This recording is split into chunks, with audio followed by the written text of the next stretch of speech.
Olá, mais um encontro maravilhoso, que a palavra de Deus é sempre maravilhosa, da gente meditar na palavra. Que investimento maravilhoso é isso. E hoje eu gostaria de trazer um tema que é criados para a glória de Deus. O Salmo 8 é um salmo lindo do rei Davi, que ele fala sobre a glória de Deus. Vou ler um trechinho do Salmo 8 e também de Hebreus capítulo 1. Vamos lá, Salmo 8, o rei Davi escreveu assim: Senhor meu Deus, Senhor nosso, como é majestoso o teu nome em toda a terra. Tu cuja glória é cantada nos céus. Dos lábios das crianças recém-nascidos, firmaste o teu nome como fortaleza por causa dos teus adversários, para silenciar o inimigo que busca vingança. Quando contemplo os céus, obra dos teus dedos, a lua, as estrelas que ali firmaste, pergunto: que é o homem para que com ele te importes? E o filho do homem para que com ele te preocupes? Tu fizeste um pouco menor do que os anjos, e coroaste eles de glória e de honra. Tu fizeste dominar sobre as obras das tuas mãos, sobre os pés tudo puseste.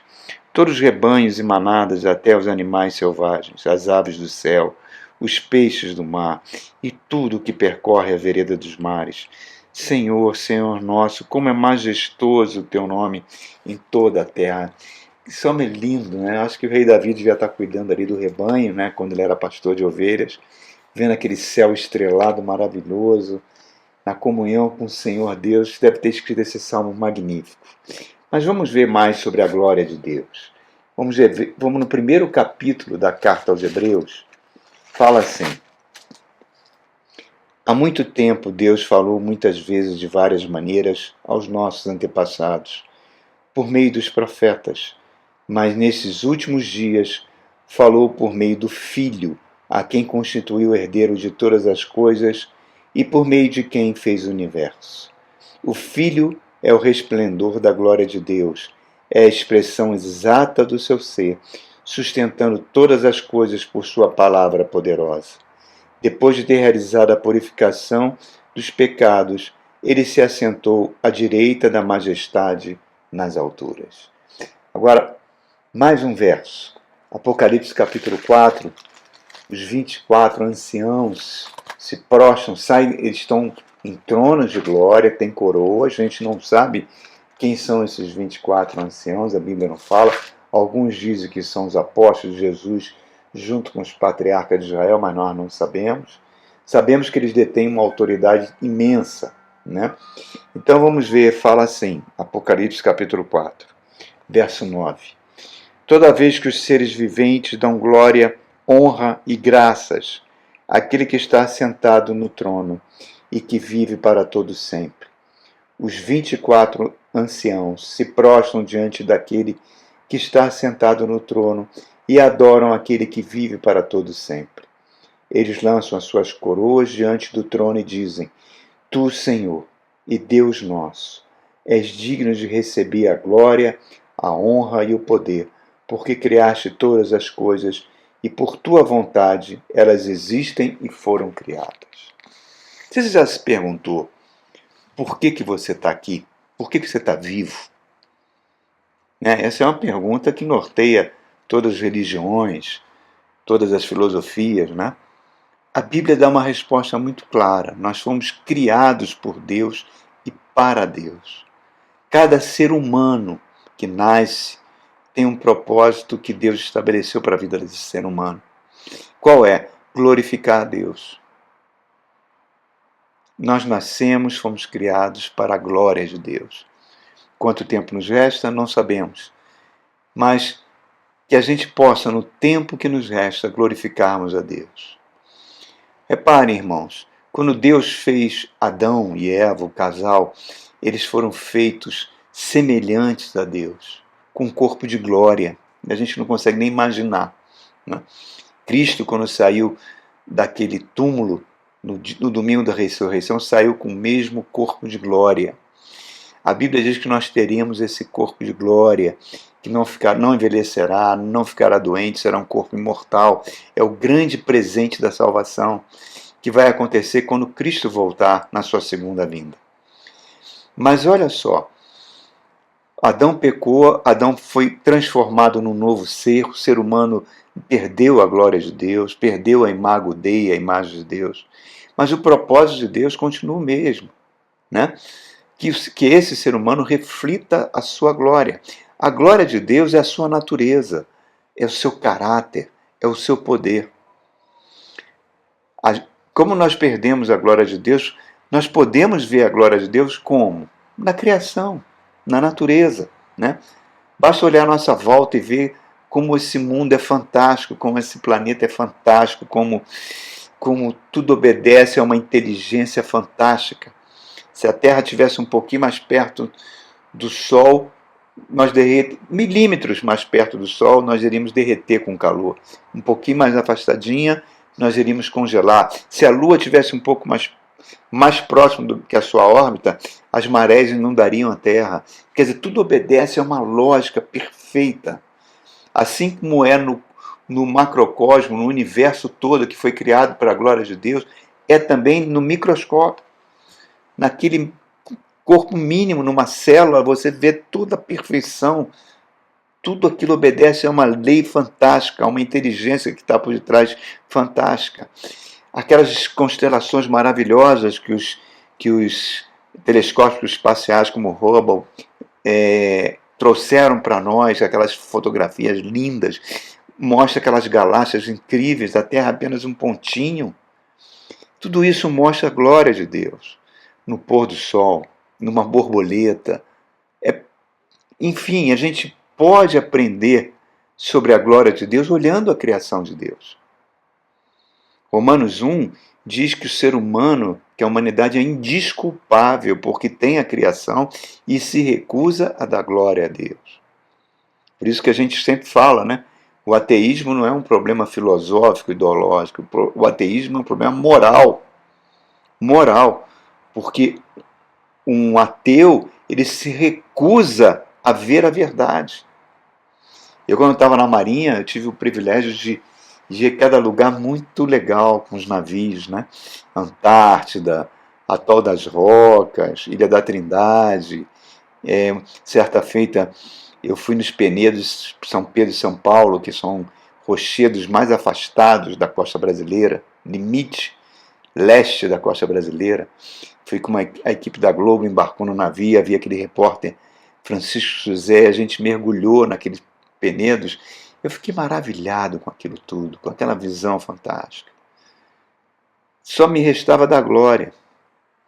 Ao longo da história, meu irmão, Deus vem sempre se revelando ao homem como ele é, né? Mas é em Jesus Cristo, Hebreus está falando aqui para nós, que nós temos a revelação máxima da glória de Deus. Por isso que fala nesse texto que nós lemos aqui, primeiros versos do capítulo 1, que no passado Deus falou de muitos modos, falou pelos profetas, falou por sonhos, falou por visões, mas agora ele fala através do Filho de Jesus Cristo, que é o resplendor da glória de Deus. Jesus falou, eu sou a luz do mundo. Lá em João capítulo 1 diz que a luz veio ao mundo e as trevas não prevaleceram contra ela. Quando você vê o Evangelho, você vê essa pessoa elegante de Jesus, como ele era muitos e muitos e muitos, muitos séculos à frente do seu tempo. Né? João Batista mesmo fala, aquele que veio do céu sabe todas as coisas. É impressionante, onde o Evangelho chega no mundo, as trevas se dissipam. Por mais que seja adiantada a civilização em termos humanos, é trevas. Até o Evangelho entrar lá. Quando certa feita eu tive a oportunidade de ir no México e visitei uma cidade maia, né? Mas você fica impressionado com o grau de avanço dos maias, né? Com aquelas edificações que eles fizeram e depois foram destruídos pelos espanhóis quando aqui chegaram, na América Latina, mas você fica impressionado, mas os guias turísticos vão mostrando as pirâmides, as cidades, e mostram lugares de sacrifícios humanos. Jogavam futebol com a cabeça de um guerreiro, como bola. Quer dizer, trevas. Trevas. Por isso que quando o Evangelho chega, traz luz, né? Cristo veio e tirou essas trevas, mas infelizmente, como diz a Bíblia no Evangelho de João, os homens rejeitaram a luz e amaram mais as trevas do que a luz, porque as suas obras eram más. Graças a Jesus Cristo, nós não somos mais ignorantes com relação a Deus. Nós jamais conheceríamos as revelações fantásticas sobre o caráter de Deus, sobre a pessoa de Deus, se Jesus não tivesse vindo à Terra. Por isso que João diz que, ali no primeiro capítulo do Evangelho de João, que o Verbo se fez carne e vimos a sua glória, a glória do unigênito de Deus. Então, irmãos, o que isso está mostrando para nós? Quando Jesus diz, eu e o Pai somos um, né? Nós somos instruídos a reconhecer a glória de Deus, a exaltar a glória de Deus, a honrar a glória de Deus, a louvar a glória de Deus, a declarar a glória de Deus. E o mais importante, eu e você devemos refletir a glória de Deus. Deus enviou o Espírito Santo. Quando a gente aceita o Cristo, o Espírito Santo vem para nos transformar, para que a gente viva de acordo com a glória de Deus.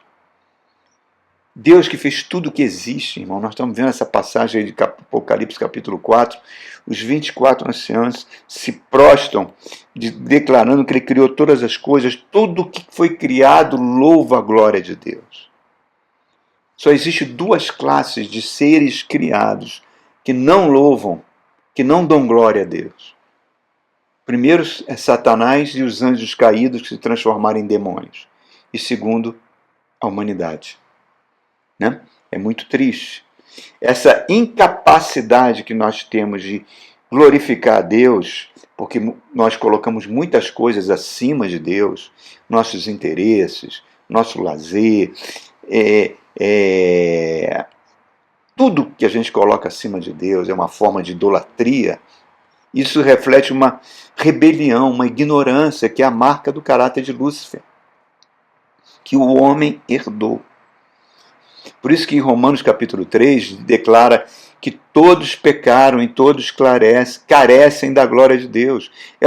Você não glorificar Deus é o pior dos pecados e o maior dos enganos. Esse mundo não se autocriou, irmãos.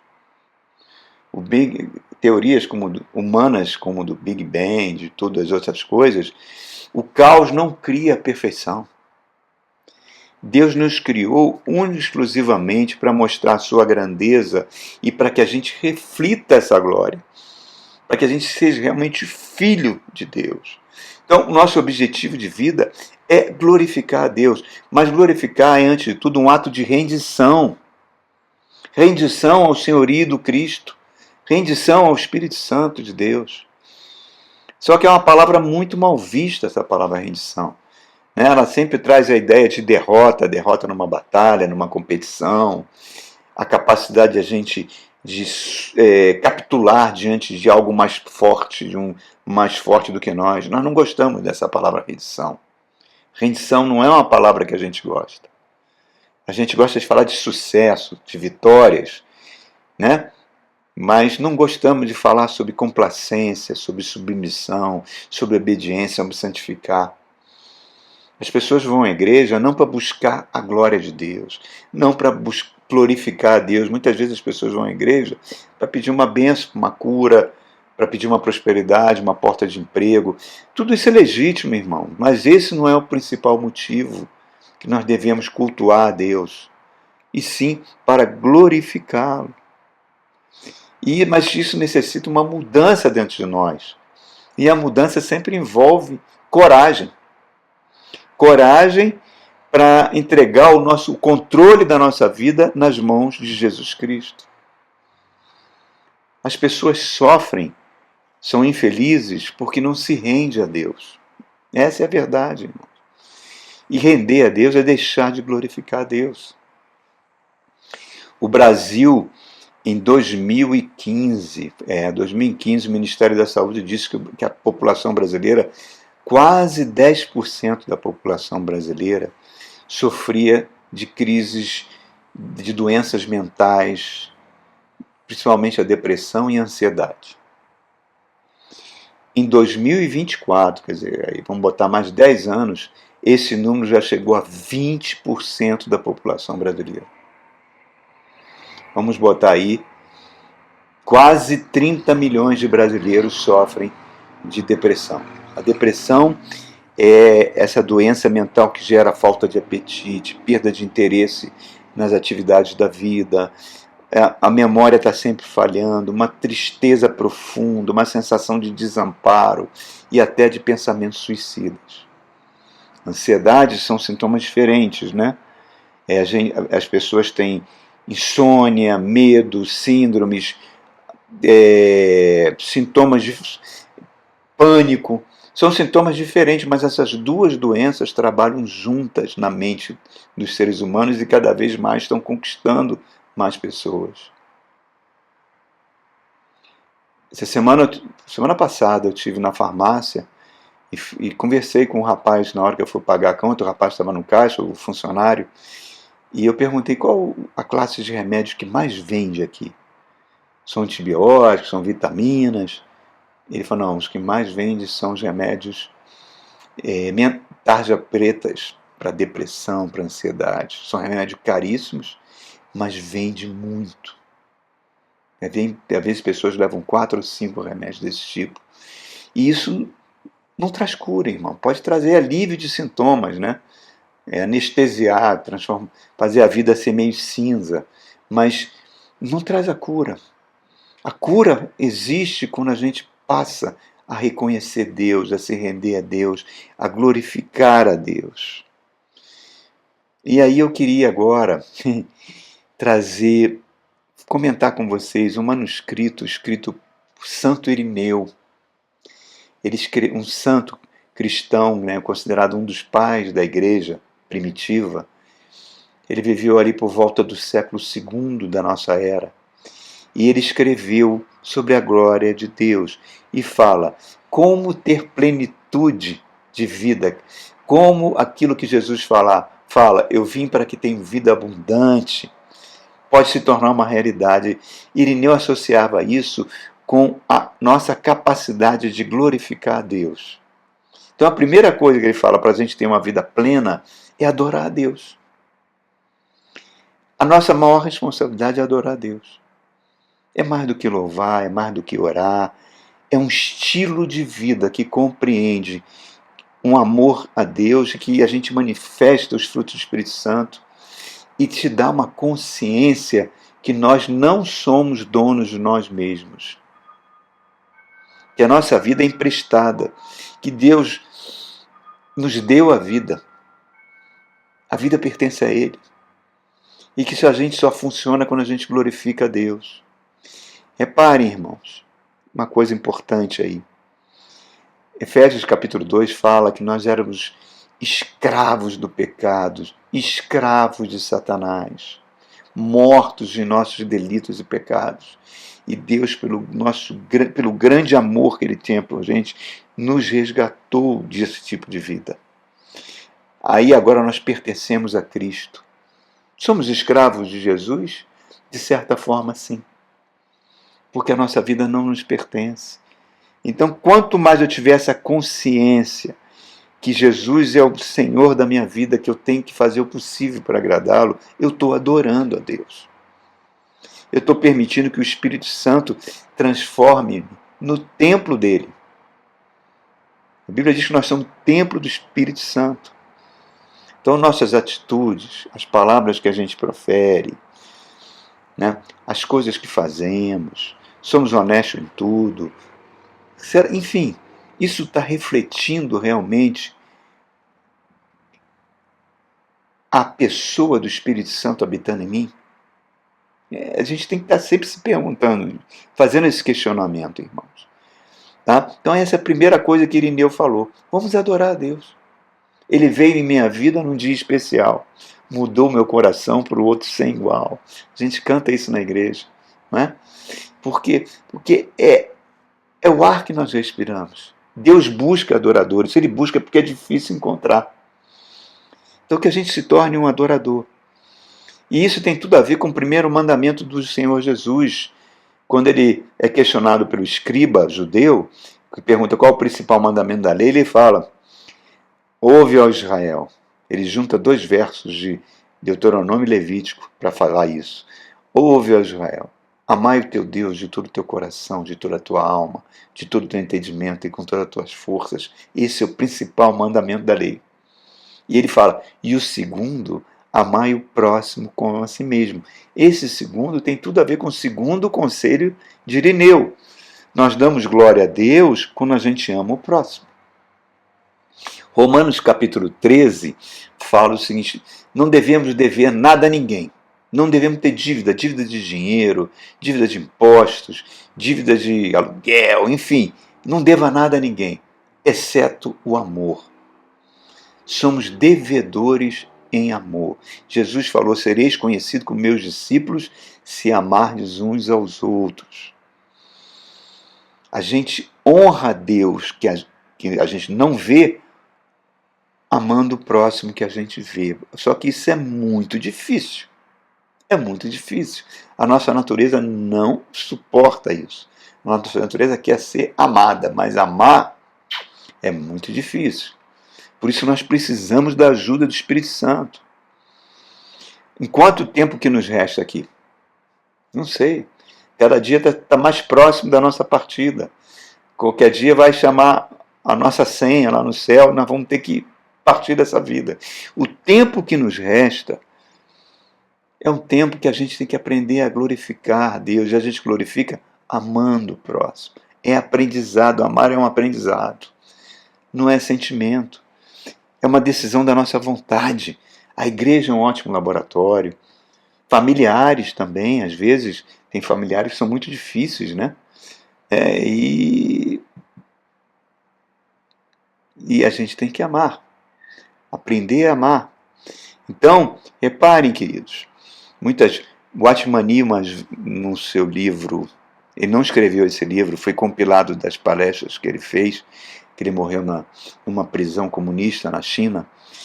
Ele faz uma declaração, ele conta um testemunho que ele tinha que visitar um irmão da igreja que era profundamente desagradável.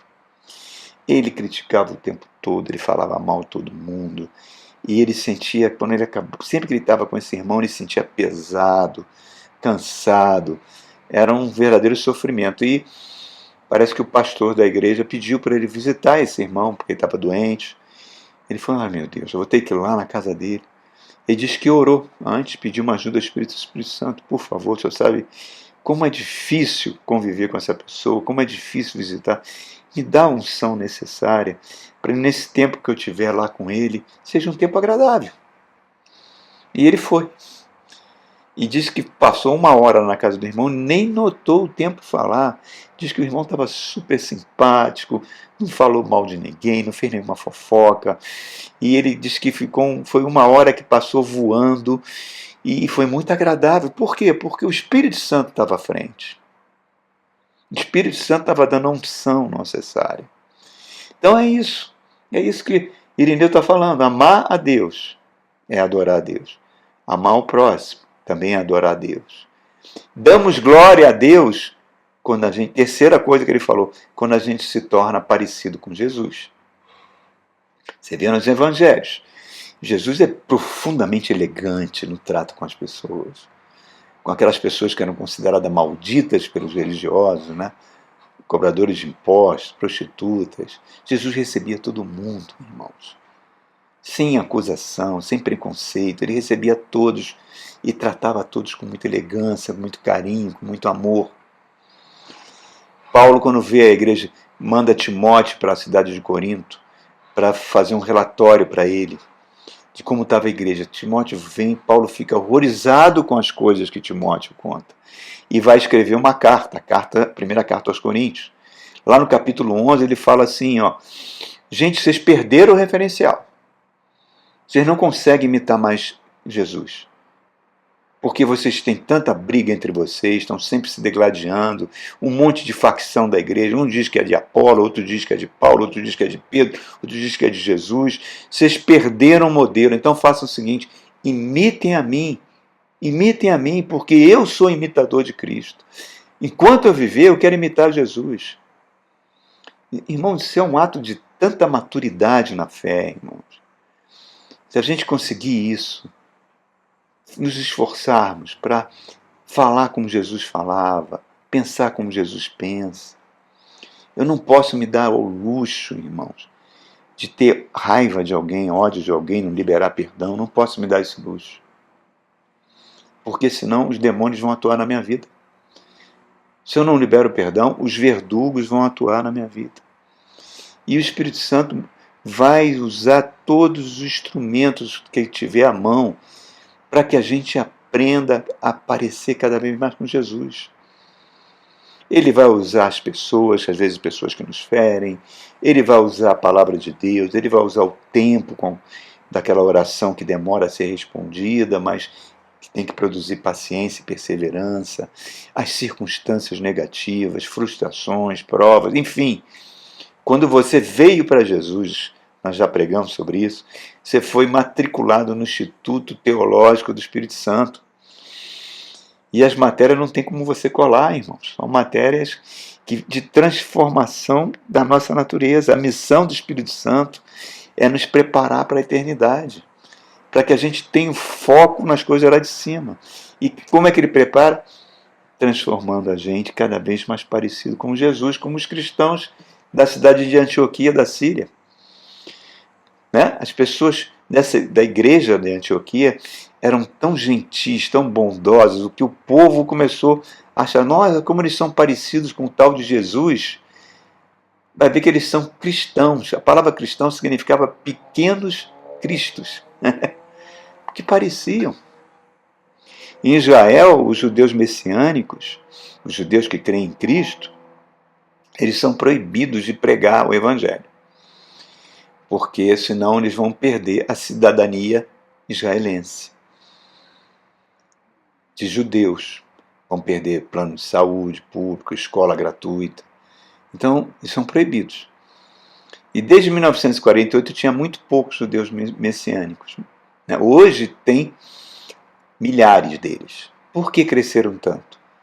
Mesmo não pregando Jesus, porque os outros judeus olhavam para eles, viam aquelas pessoas 10, sabe? Aquelas pessoas simpáticas, gentis, a família toda estruturada, e falavam, o que vocês têm?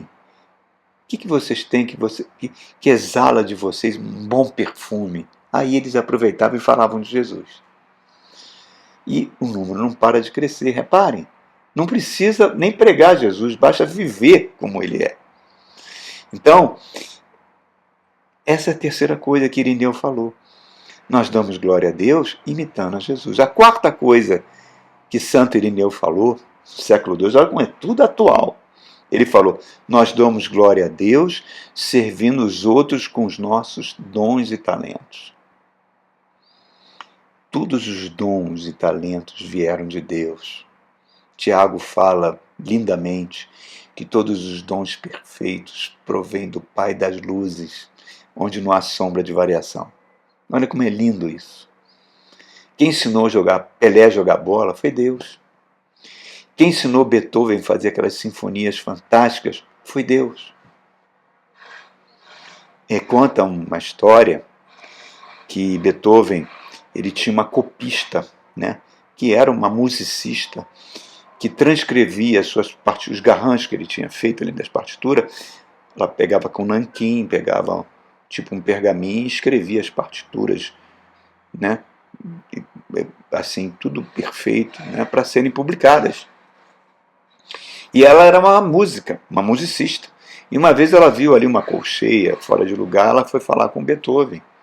Maestro, essa colcheia aqui parece que está meio fora da música. E Beethoven falou para ela o seguinte, eu sei que está, mas Deus quer que coloque ela aí. Todos os dons e talentos vêm de Deus, irmãos.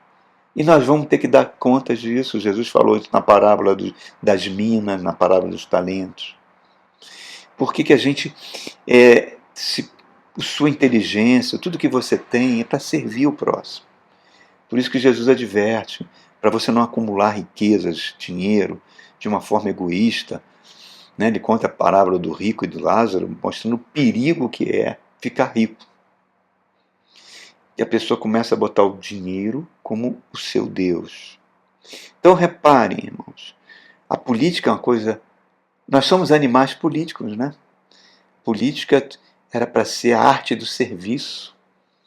Infelizmente, os políticos que a gente tem exemplo no Brasil, eles se servem, né? Não servem ao povo. Mohandas Gandhi era um advogado e resolveu embarcar na política na Índia para defender a independência da Índia. E ele amava tanto o povo e fez uma política tão fantástica que o povo indiano mudou o nome dele e passou a chamar ele de Mahatma, que significa grande alma.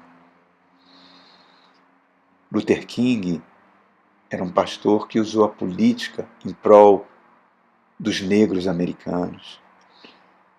Mas você pode, às vezes, numa faxina bem feita na sua casa, e dando glória a Deus por essa faxina, por a cama arrumada, por o quarto arrumado, é tão importante quanto um engenheiro fazer uma ponte, super ponte com alta tecnologia. Para Deus tem a mesma importância.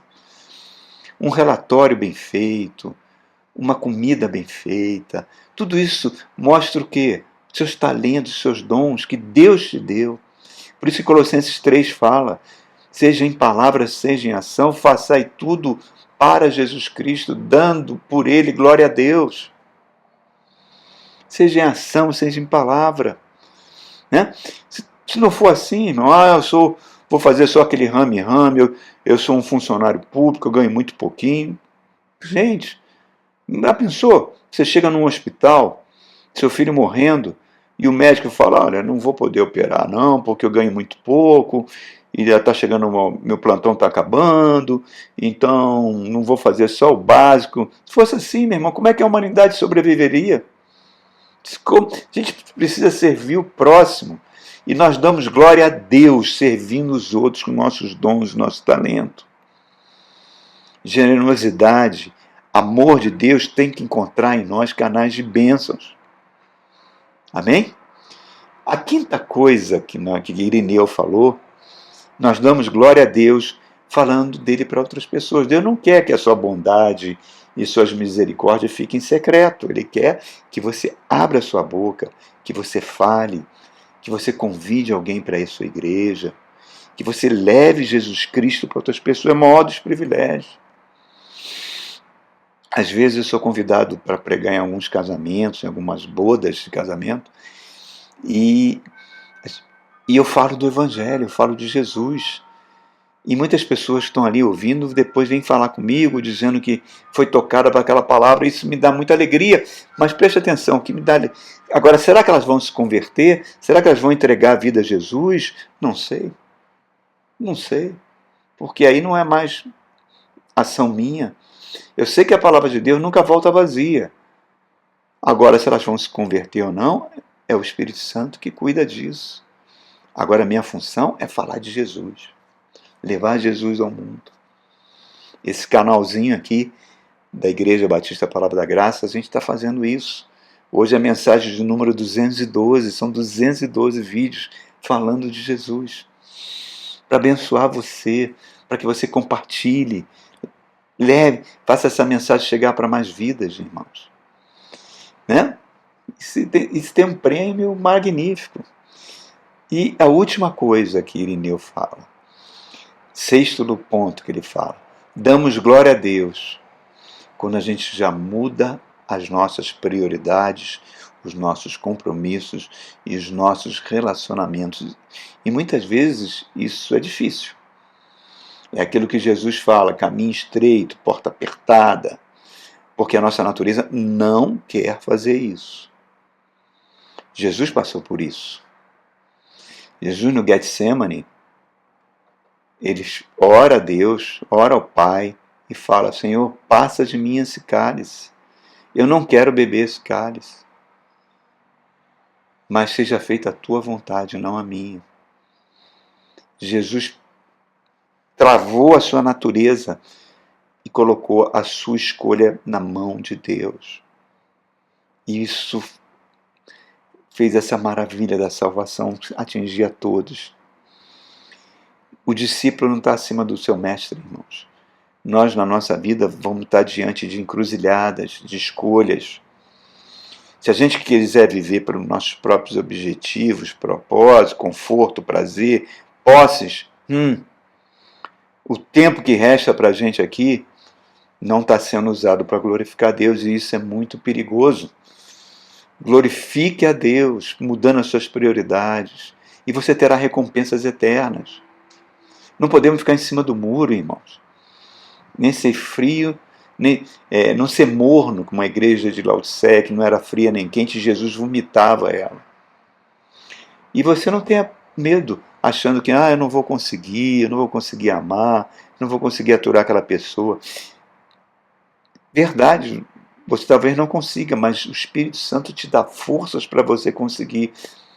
O militar sabe, quando ele recebe uma missão, que o seu superior vai lhe dar os meios para ele cumprir a missão. Deus vai dar os meios sempre para a gente cumprir uma missão de amor e serviço, sempre. Ele é o Rei dos Reis. E nessa caminhada a gente às vezes não encontra respostas para muitas orações e para nossas dúvidas, para nossos questionamentos, né? Antes de assumir qualquer compromisso com Deus, a gente se questiona. Até o último sopro a gente vai ter dúvidas, irmãos. Sim, os santos tiveram. Os santos tiveram isso. Todos eles tiveram isso. Mas eu não preciso saber como é a combustão interna de um motor para poder dirigir um carro. Eu simplesmente sento no banco e dirijo o carro. Eu não preciso saber o funcionamento. Eu não preciso saber tudo sobre a vida, sobre todos os questionamentos. Não, eu vivo pela fé. O meu justo viverá pela fé. Eu me coloco nas mãos de Deus. Deus está convidando a eu e você para que a gente reflita a glória dele. Vamos juntos, irmão, fazer isso. Isso é fundamental. Vamos cumprir esses 6 requisitos que Pai Irineu, né, no século II, deixou para a gente. Isso é maravilhoso, maravilhoso. Jesus já abriu o caminho, já facilitou tudo. Precisamos agora permitir que o Espírito Santo nos transforme. Esse é o objetivo. Quando você for à igreja, vá com o objetivo de adorar, de glorificar a Deus. Busque em primeiro lugar o reino de Deus e as demais coisas serão acrescentadas. Amém? É isso aí, irmãos. Fomos criados para a glória de Deus. Deus te abençoe e uma semana maravilhosa. Fique com Deus e até o nosso próximo encontro.